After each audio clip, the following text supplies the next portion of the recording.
Yeah, it does feel a bit more Groove in the Moo-y, although maybe Groove in the Moo-y for Gen X. And those of us in the lower generations who do appreciate that music as well. You mean this is a music festival for people who got to enjoy going to music festivals when they were 18 and not those who had them all cancelled on them? You've had enough. Stop being selfish. I know, you greedy bastards.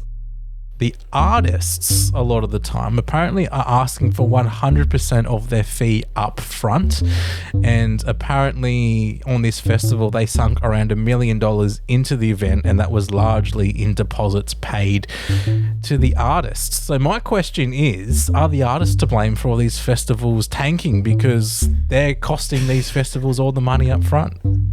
Can you parrot? They're entitled to their fee. I don't even reckon frame it as a question. Just say artists to blame for festival cancellations across Australia, and then with a much smaller font say Says Music Podcast. Gentlemen, this is Democracy Manifest. I thought I'd start this news with a bit of an update. You might remember the last news, I lost the battle of the Christmas tree right at the start of November. You'll be happy to hear that the tree, it is still up, though it is barely standing. Could I guess the culprit? Yes, go on. Plural. No, single. Oh, single? Yeah. Otis is younger. Odin, yeah. But Loki's more experienced. Odin is younger, but Loki's more experienced in being a menace. Who was it? Let me put it this way. We've had the tree for 3 years, and it has been fine. I see where you're going. If that helps you identify the culprit in any way. Yes, my youngest, Odin, is a real menace. Destroyed the tree the evening that we decorated it. He lies in it. He sits on it. As such, many of the branches have broken, and it's sort of sitting there all saggy. Ella's very deliberate and a little bit OCD in the way that it's all together. You can't have two, silver baubles next to each other of the same finish. You need to put a matte one here and then put the glossy one over there and the sparkly one here. It has to all be even and nice. We were very deliberate in the way that all that worked. And Odin came along and just said, nah, and climbed the tree. That's really, I don't know. I mean, for how do you feel about it? That's my question. Because I'm like, from your perspective, is that like poetic justice? I tried to resist, it didn't work. And then Odin went and delivered the universal blow to the tree saying, you must stop. You are at least 14 to 15 days early. No, because it was going to happen anyway. So I don't feel any vindication in that. I'm actually annoyed because we bought a decent tree when we first moved out from Maya, as opposed to just getting a cheaper Kmart tree or something like that. So we actually bought a decent tree thinking, this will last us at least 10 years. That'd be good. That's not looking so good anymore. So what's the plan? Well, the plan is collect all the baubles that he knocks off in a spot, and then on Christmas Eve, I think we're going to finally finish decorating the tree properly. So you've ended up, courtesy of Odin, with some kind of middle ground where it's actually to compensate for going up so early. It's going to end up being decorated extremely late. Yeah, but poorly because it's still taking up the room in the living room. It's still there. It's actually the opposite of what Ella's intention was to put it up early so the tree's up for longer because she wants to look at the tree. But because it's half falling apart and decorations more and more are ending up on the floor by the day, it's almost, very counterintuitive to her plans. I also wanted to double back on another topic that one of our beginning ramblings that we do here about length and width. I was going to ask you about that. Okay. Did you end up buying whatever piece of furniture you were after at that point? I wasn't after any furniture. Oh, you weren't. I just assumed you were. No, because you were thinking about the measuring of things. It was just a shower thought, and I just used the couch as an example because I would often take the... Yeah, anyway. I won't go back into to it the again, episode. but I've Googled a couple of times about what is the length and what is the width and what do you measure what. A couple of things are saying the length is the longer side, which was one of your theories, Eamonn. But that's also not necessarily true in all cases. I think the length is usually what they call it's just in quotation marks, so I thought I'd be fancy, but it's actually just something very normal. They say the length is most important dimension, while the width is horizontal and at right angles to the length. Okay, so the length is the most significant, and that's a very objective thing, is it not? Well, I get Important because to who? we're using the couch as an example, and I was saying what would be the length, but then also is that not the width? Like it's just confusing because colloquially you would say the width of the couch. It's 3 cushions wide, but we should be saying it's 3 cushions long. Well, what's more important to you, though? If you're looking for a couch that you need to fit under a certain window, then the most important measurement is the height, but that means that's the length? No, we all know what that's you're the height. We're not going on that silly tangent. I can take us on a tangent though, and while we are in the space of scientific research, being length and measurement science, still a month later when we're still there, I actually did stumble upon a pretty interesting study during the week. Because have you ever, Cam, and those listening, I want you to answer aloud no matter where you are, whether you're in your car or whether or not you are in public or at the doctor's or you're midway through getting your teeth cleaned at the dentist. I want you to answer this. Question: what if you're halfway or at the beginning of recording a podcast? Can I answer it? Oh, no. Okay, I'll keep quiet. Sorry. No. I actually do need you on this one. Please do answer. Have you ever been listening to a song, or do you ever? I feel like it's probably quite common, but have you ever been listening to a song and you've never heard the song before and you know exactly what's going to happen melodically in that song? And so you're hearing it go dun, dun, dun, dun, dun. And then you know that after that in your head, you forward predict it and then it actually ends up coming true. So you think the next note's going to be dun, dun, dun, dun, dun. And that it is that. Is that something that you've ever experienced before? Okay, a few things before I answer that question. One, I very much appreciate any opportunity we get to hear you do some sort of singing or melodic beat bopping instrument, mouth instruments, whatever. 2, you did say I'm going to take you on a tangent, but then swiftly transitioned into the topic or one of that we're going to be discussing for the music news. But thirdly, to actually answer the question, yes, it happens frequently. And I guess that is by design, right? We know that, it's why choruses exist, because by the time I hear the chorus for the second or third time in a song, I generally know the lyrics and the melodies, and I can sing along without really knowing the song. And that's writing a pop hit. That's what it's all about, to get catchy and these melodies and they stick in your head. And it's funny because we were speaking, you will be, listener, we'll be hearing this on Thursday or after Thursday. It's Thursday, the 21st, Monday, Tuesday. Yes, the 21st. I'm trying to do some quick maths because we're not recording this on Thursday.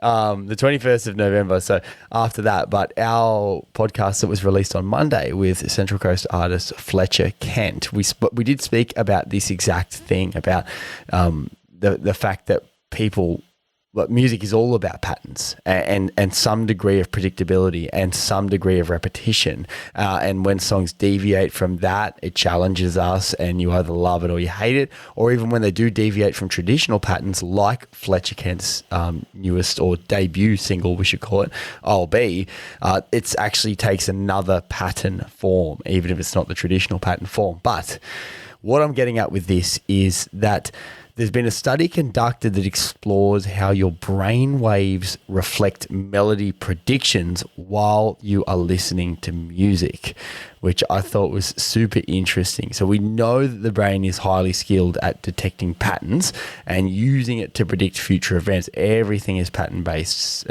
often in terms of how we operate. But what I've learned, and you may or may not have heard it at the start of this podcast, whether or not it's been cut, but I had to learn about brainwaves in order to actually explain this to you.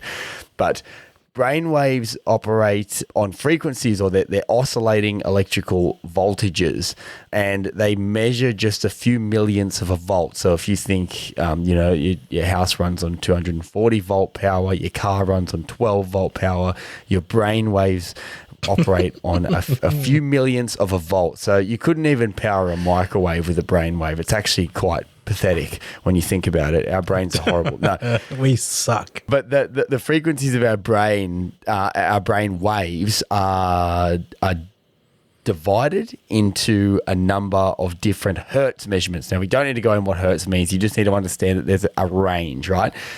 There are frequency bands that range from gamma, beta, alpha, theta, and delta, and they reflect different things that are going on in your brain at the time. So, for example, gamma, which is up to 35 hertz and lower. 35 hertz and above, I think.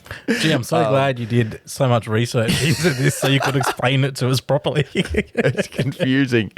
Gamma, which is a higher range, 35 hertz, and I believe above. It says and GT. I don't know what that means, but anyway, that is concentration. 12 to 35 hertz, which is beta, is anxiety dominant, or you're active, or external attention, or relaxed. Is hertz and those levels to do with volume, or how is hertz measured? Yeah, too many questions, pal. Because you're explaining how this range is, you're sleeping, and this range is background noise, and this range you're, very calming or anxiety driven. And I guess what I'm getting at is I'd like to know, is there a certain range? So then when an artist is making a song, if they're feeling anxious, maybe they would make a song where, we talk about beats per minute or different frequencies, but maybe the hertz of the song is in that range that it gives the listener anxiety. So how is hertz measured?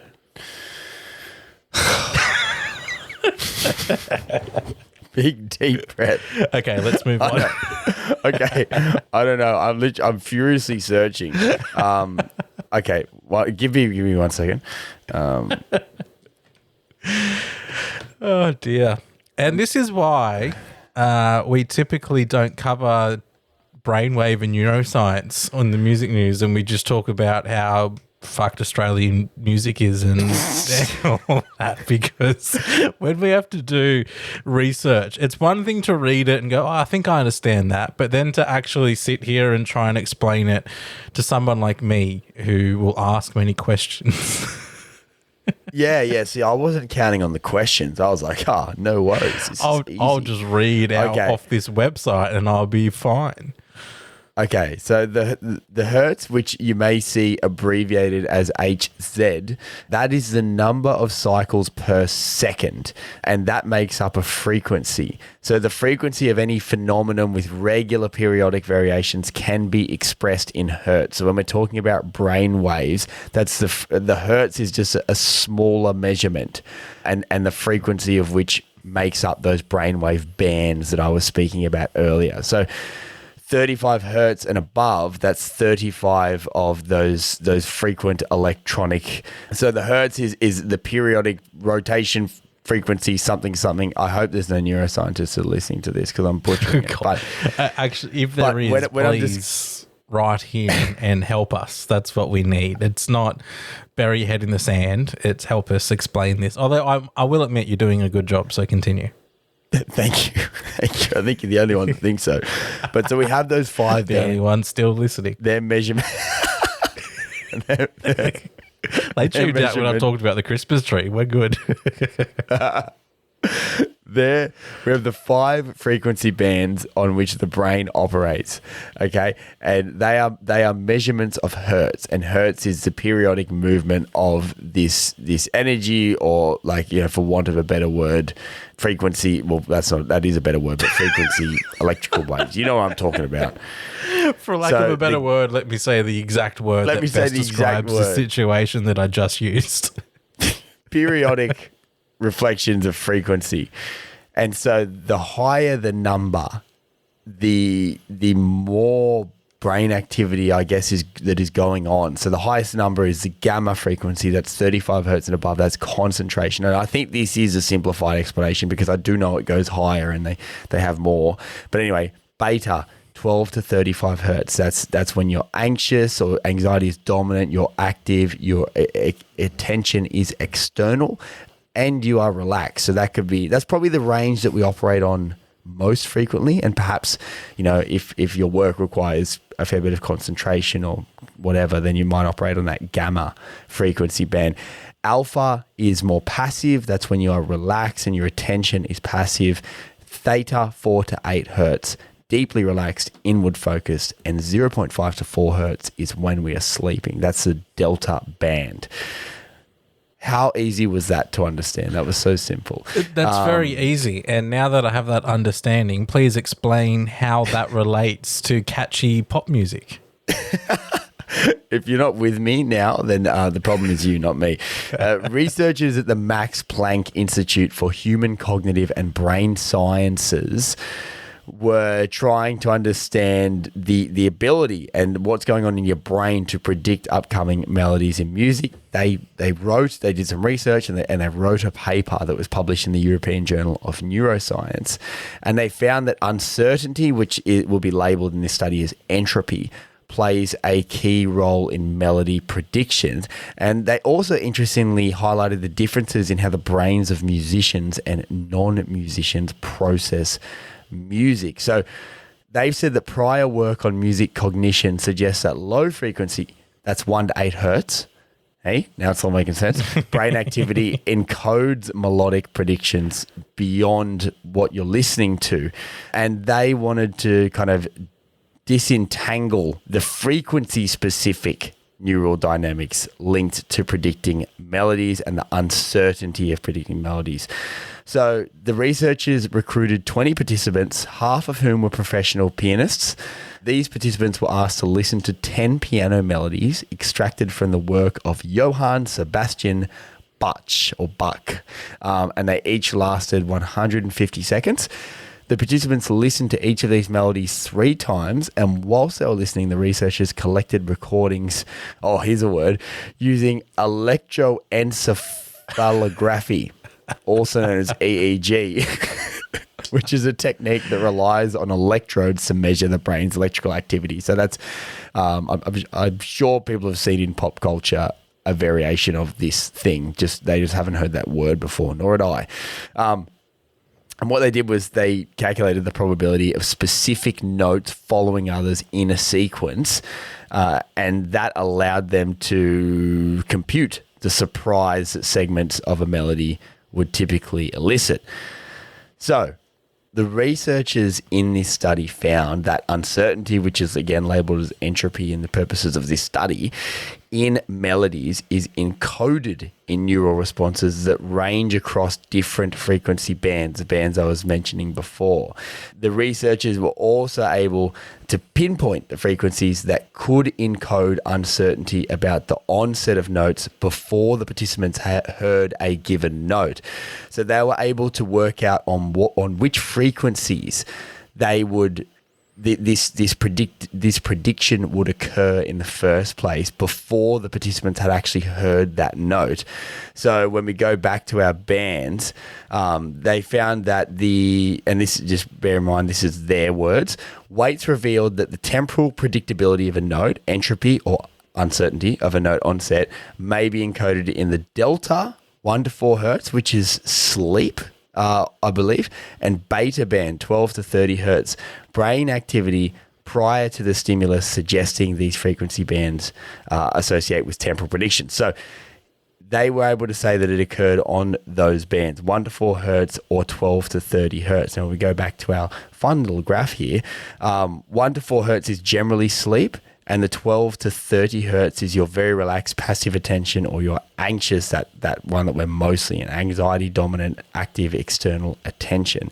Now, interestingly, what they were also able to find was that they observed the differences that occurred between the electrical activity of the brain of professional pianists and non-musicians alike. So it'll be like Cam and I and Mozart sitting down and doing this study.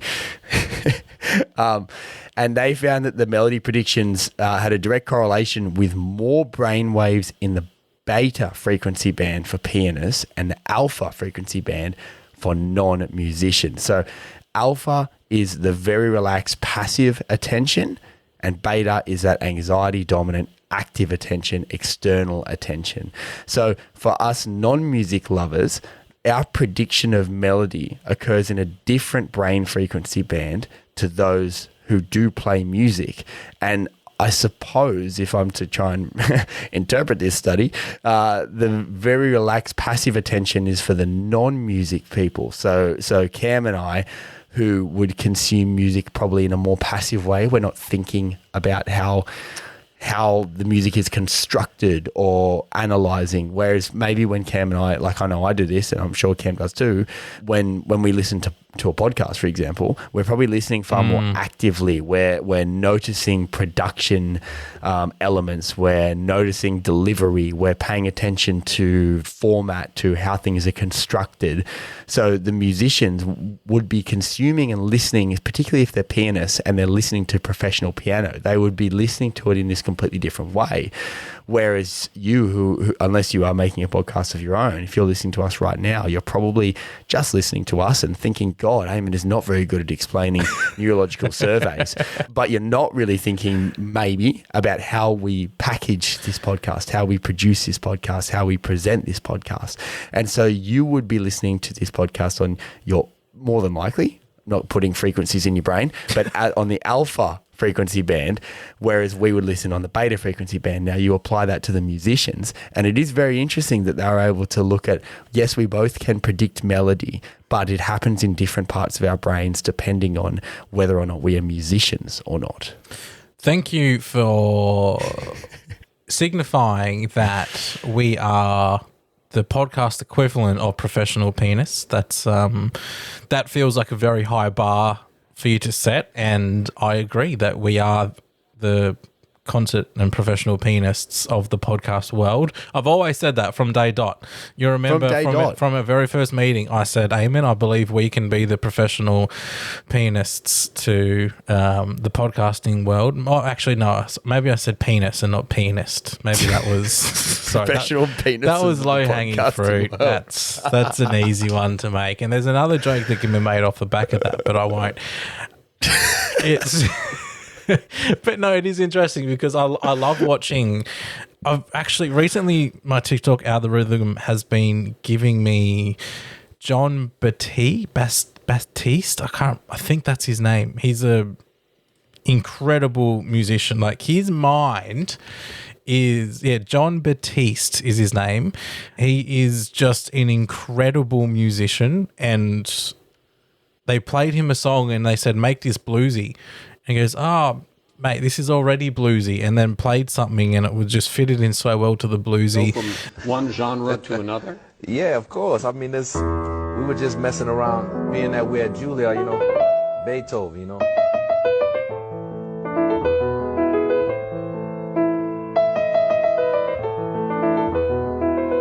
But, the blues.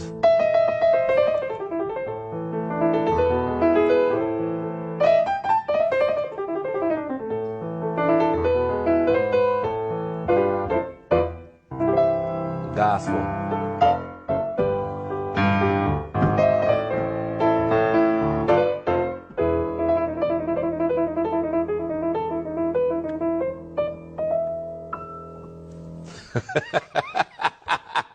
That is amazing. They played him, sorry, I don't know how we always do it, but Taylor Swift reference. They played him a Taylor Swift song, and he goes, "Oh, this is one of her rewrites." Oh, this a re-recording. Yeah. Wow. Yes, definitely. Woo. She's lived through a lot. You can hear it in her voice. It's different. It's a retrospective versus a catharsis. It's not like a release in the moment about the thing that you're going through. It's not more like, let me tell you about something, darling. Let me break it down for you. Woo, all that's in her voice. It's heavy for me to listen to that version. Let me put the other one on. And you're like, dude, she's just re-recorded a song from 10 years ago, but he can pick up that there is a difference in her and her maturity levels. And I don't like, to me and you, both songs back to back would probably sound very similar, to your point. But to someone like him, he can pick up on like that very quickly. And I love watching, musicians, pick up on things, or watching how producers break down a track and the different elements that they're including. And it's like, man, I wouldn't have even noticed that that was part of the song until you broke it down and isolated it for me. And I'm sure there are producers, like, I'd actually, next time we chat to Jack Negro, I'll have to mention this to him. I'm like, can you actually enjoy listening to music, or are you just constantly listening to little bits and bobs that, they've gone this effect on this vocal and this and that? Like, I don't know, it'd drive you a little bit bonkers if you couldn't relax. But maybe, his brain waves are working on that gamma frequency. Did I nail it? Not quite. I don't know. No, the gamma, or maybe actually, yes. No, you kind of did. Well, the gamma's very, very, very high, isn't it? Gamma's the highest, but the way I would say Jack would be on that frequency when he is doing a mix or in the studio with artists, I suppose. But maybe if they did a study on him, he'd drop down a band and just be listening. But it is an interesting. I think it highlights that, like, how little we still know about ourselves and how we actually work and how we function and how the human brain does work. And they're saying that this study could pave the way for a whole bunch of new work and new exploration into how the brain processes music and how we predict upcoming events and the differences that can be observed between musicians and non-musicians. And when you think about, like, what do we do with that information? Obviously, we educate ourselves with it, but down the track, it's like they could, like, you could conceivably use this information as we grow with our own ability to alter or go in and change how people's brains work or manipulate how people's brains work in one way or another based on music or a desire to understand music better or produce music better. That's just conceivably, but we are living in a world where Elon Musk has just been appointed a position at the White House. But either way, that is my attempted exploration at a neuroscience study, which I did try and research ahead of this to make sense of. And as you've heard, it didn't really work. Imagine if you didn't. I think I would have just exploded. If you are still with us, we really do appreciate it. Thank you so much for sticking through that. If you stuck through that, maybe you'll stick through this quick little plug. Like us, rate us, follow us, do whatever you can to feed the algorithms. I should have said that at the start. No, I had to, before we lost everyone. No, I had to say it now because if you've still listened at this point, you're likely to give a higher rating than if I said it at the start and then you heard us talking. Well, I say us talking. You heard Eamonn explaining neuroscience and me trying to consume what he was explaining to me. You would have had a very low rating. So thank you for still being here and listening to us waffle on. We're going to transition now, and I know we've spoken about music festivals quite a bit, but so we were trying so hard not to talk exclusively about music festivals, and this is what you get. You get the neuroscience, you get us trying to figure out how we can explain technical things to you. So, see what you've done. Fault. Exactly. It's your fault. But we are going to talk briefly. You and Me has cancelled. They were a festival that was set to take over New Year's in WA. The reason I think that this is significant is because this festival was created to fill the void that Groove and the Moo left, right? Because when Groove and cancelled, it was like, okay, well, you and me took this opportunity and said, we're going to, take that New Year's slot in WA. We're going to, be this really cool festival. And it turns out that that's been cancelled as well before properly getting off the ground. But there's a couple of cool key indicators, I think, along with this. So if you missed it, one of the headliners was Soulja Boy, which I didn't know was still making music, if I'm honest with you. I haven't heard of Soulja Boy since he released Soulja Boy Tell 'Em. Yeah, I it sounds harsh. It is. Sorry, had to do it. We'll package that up in my melody at the Oh, start. God. This podcast Put is it in off the our end of rails, year but anyway. song. It is. No, Soulja Boy, like when we're talking about this, and we've spoken about it a fair bit, as all the festivals have dropped like flies over the course of this year. But there's been a lot of conversation and focus around the model of festivals and the model of events, and maybe they're not sticking too well anymore. A lot of what we have discussed revolves around the idea that genre-specific or I suppose festivals and events with an identity, a very clear identity, not just a smorgasbord or catch everyone attempt, seem to be doing a whole lot better than those ones that traditionally did do really well, which had a bit of everything for everyone. And maybe that reflects the way people's tastes are changing. We know there's a whole lot of other factors, but we know also about 5-6 years ago, a lot of the big festivals were trying this thing on where they just get like Toto played at Falls Festival, the Africa song. Daryl Braithwaite was playing for horses. There was just bands coming out of the woodwork that the generations that these events were targeting would know one hit from pretty much. And so when that band would take the stage, everyone would flock there for that one hit, and then they'd usually kind of clear out or not be as engaged for the rest of it. And I think Soulja Boy is just another example for that. But even back then, you would kind of think, well, this is a gimmick. This is a very gimmicky way to set up your festival, because people are only going for one hit, and always that artist, because they have that one big hit, is going to be an expensive artist. So would they have not been better off attracting some really good local talent, really good WA talent, really good Australian talent, and they probably could have paid for another 2 or 3 artists purely from the fee that Soulja Boy was commanding? Because I know I'm not buying a ticket based off seeing Soulja Boy and 1 to 2 songs that I might know of his at a festival.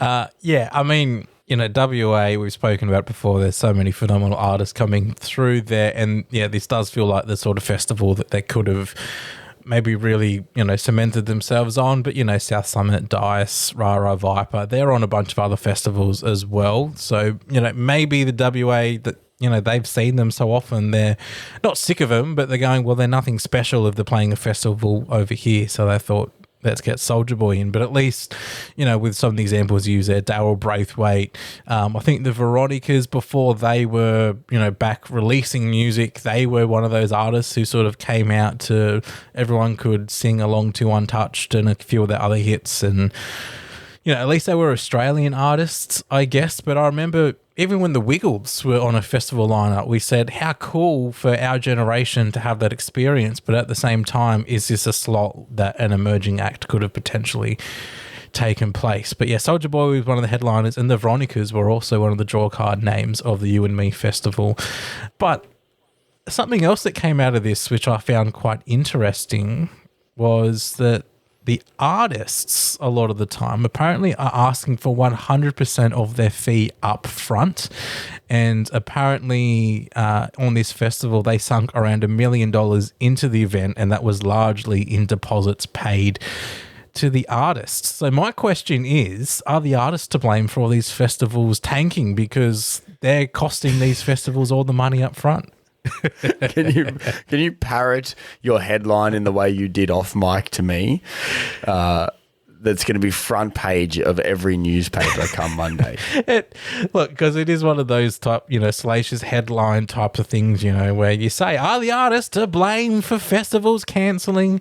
The greedy bastards that they are. No, they're entitled to their fee. I don't even frame it as a question. Just say, artists to blame for festival cancellations across Australia. And then with a much smaller font say, says music podcast. Maybe that'll be the headline of this music news to keep people through the neuroscience section. I don't know, but and ironically, a lot of artists listen to this podcast, so they'll go, "Who these homebrewed guys? I thought they were on our team." We're alienating our audience. Yeah. No, but it is a very interesting question. It's not. It's like the question itself is tongue in cheek, but the idea that contributing to this could be artists who are genuinely just trying to secure their own financial security and like a bit of predictability with their wages.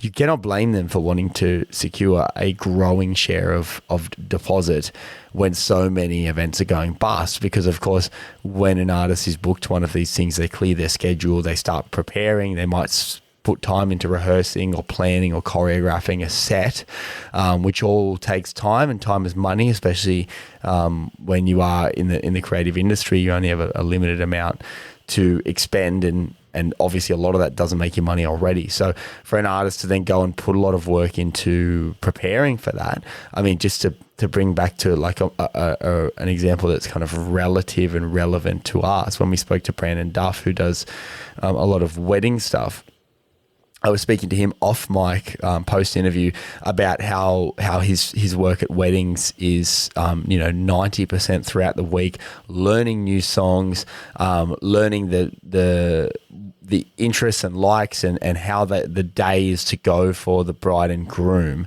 and then 10% of that is actually rocking up to the event and doing it all on the day.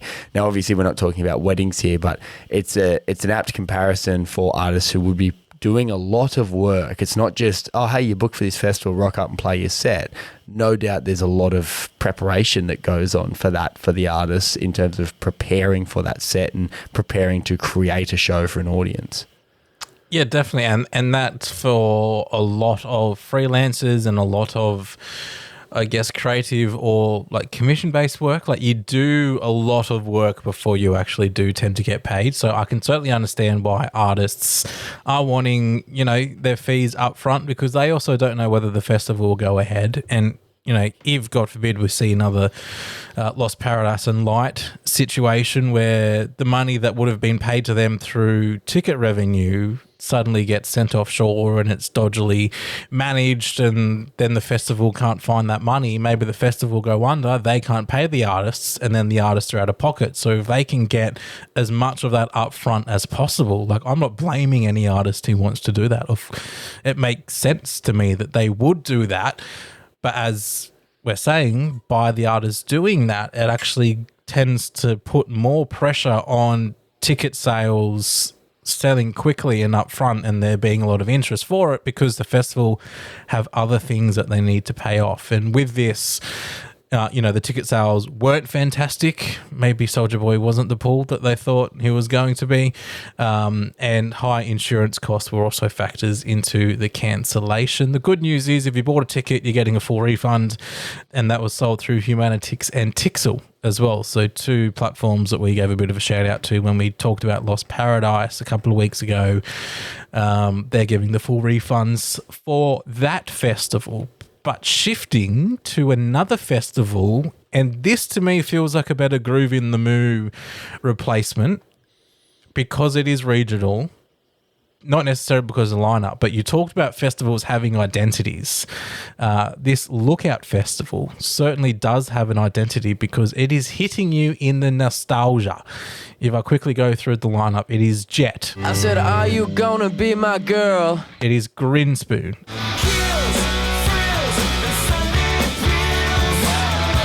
It is the Veronicas.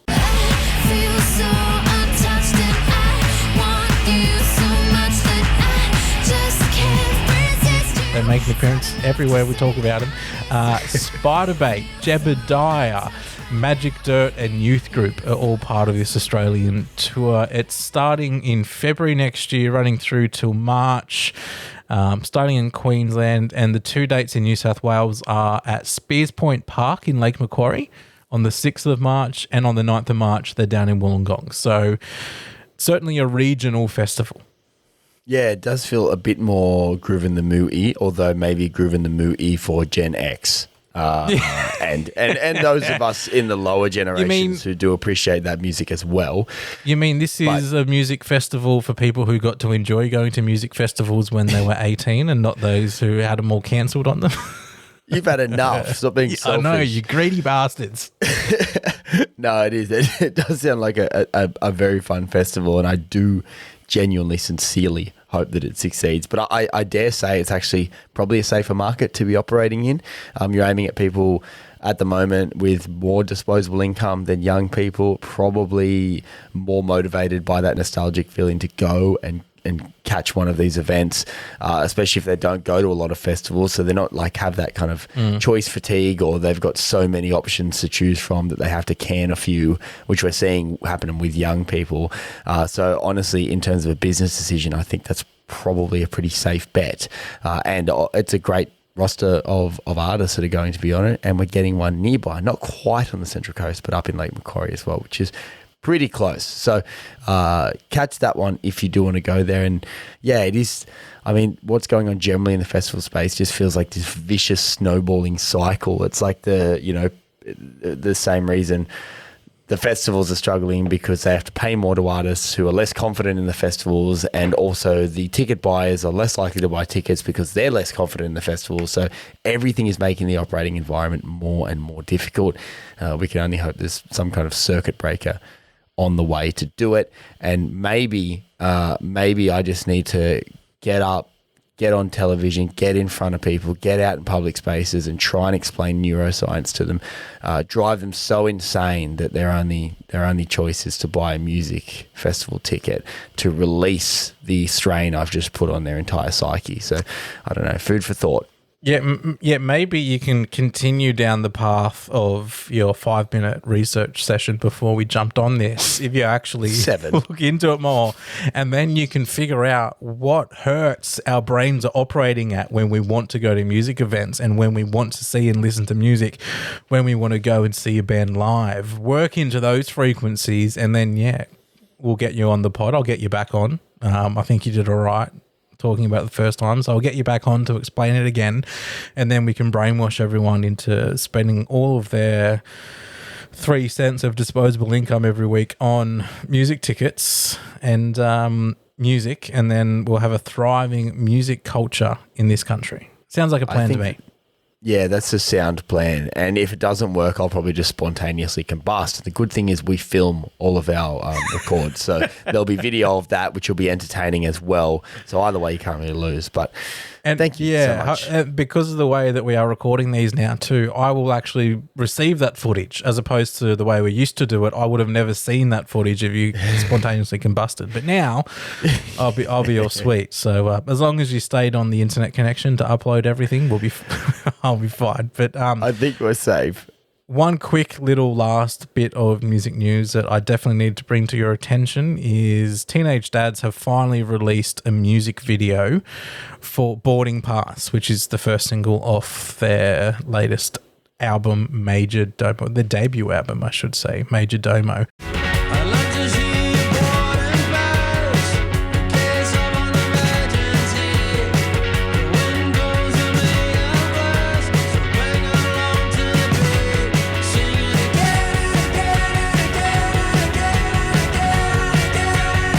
So if you look at it, they're falling from the sky out of a plane. So it's certainly worthwhile watching.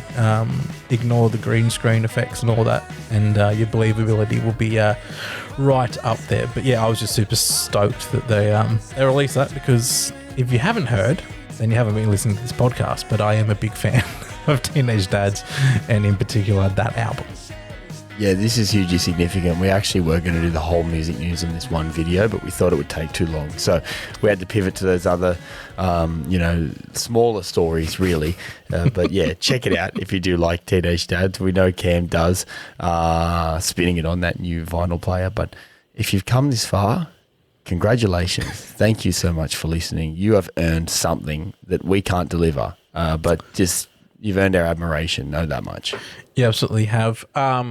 Two other quick things I want to mention date-wise. On the 28th of November this month, so which is next Thursday, likely as you're listening to this, or this Thursday, if you're a little bit slow getting around to this pod, it is Oz Music T-shirt Day. So on the 28th of November, so wear your Oz T-shirt merch. I'm actually wearing one right now, which only can be seen by Eamonn, but it is the much better shirt by Winterbourne.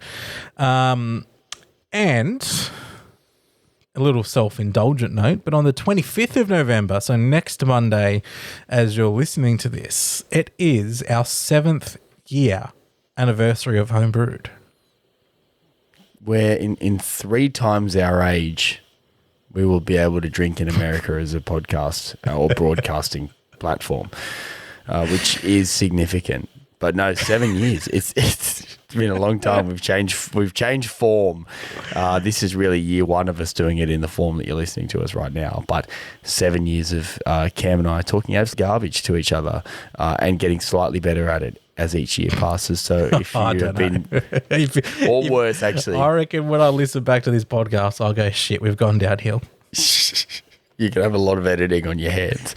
But no, if you have 3-minute episode.